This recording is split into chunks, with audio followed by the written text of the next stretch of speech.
Police in the Philippines have killed 30 individuals that they've identified as drug traffickers, although these individuals never got a day in court to prove that they were actually guilty of the crimes that the cops accused them of. Now, the reason why this is so notable is because these 30 killings happened after the new president of the Philippines was sworn in. Rodrigo Duterte was sworn in last Thursday, and according to The Guardian, 30 drug dealers have been killed since he was sworn in as the Philippine president on Thursday. More than 100 people have died, said to have been mostly suspected drug dealers, rapists, and car thieves in stepped-up anti-crime police operations since the election on May 9th.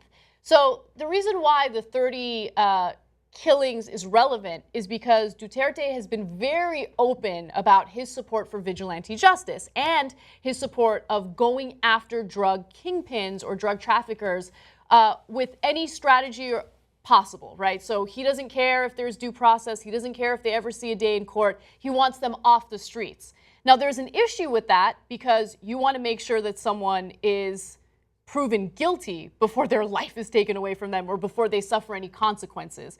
But right now, cops are saying, well, you know, there was a gunfight, and so we had to kill them, and it is what it is. That's not very reassuring. Yeah. So, look, this is going to be an interesting case study in what violence from the state gets you. And I'm not sure that I know the answer. And so, believe me, if I thought I knew it, I wouldn't be shy about telling you.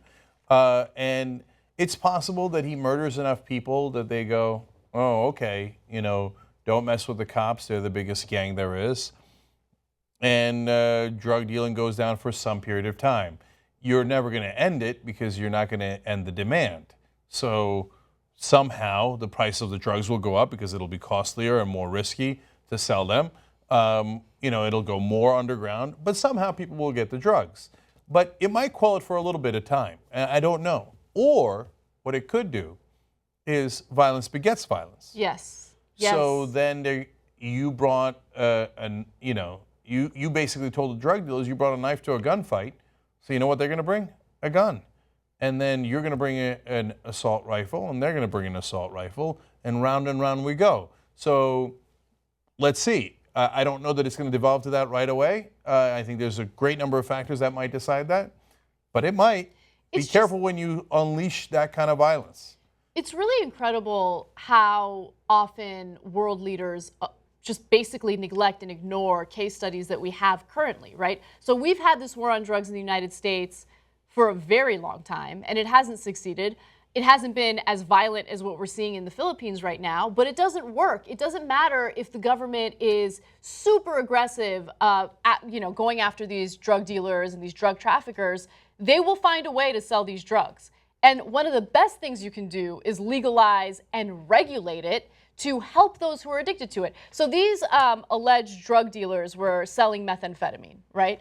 And methamphetamine, obviously a very addictive drug. And the best thing you can do if you genuinely care about helping your citizens is giving them treatment and legalizing it so they don't rely on these drug traffickers to get the drugs. This whole thing about vigilante justice and just killing people that you suspect of selling drugs is a really bad idea. And you're right, Cenk. I mean, look, I think it's unfair to draw parallels between the Philippines and Brazil, but look what's happening in Brazil right now. So the government realized, oh, we have a huge problem with drug traffickers. We have a huge problem with these drugs in the favela, with these gangs in these favelas. So let's go after them aggressively to prepare for the Olympics.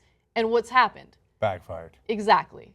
And so, of course, in this case, they're going to say, oh, we were innocent. The drug guys fired on us first. But you said in your campaign that you'd kill them. And so now, all of a sudden, right after you win, a lot of them wind up dead. So you'll excuse us if we're a little incredulous about your theory that they shot first.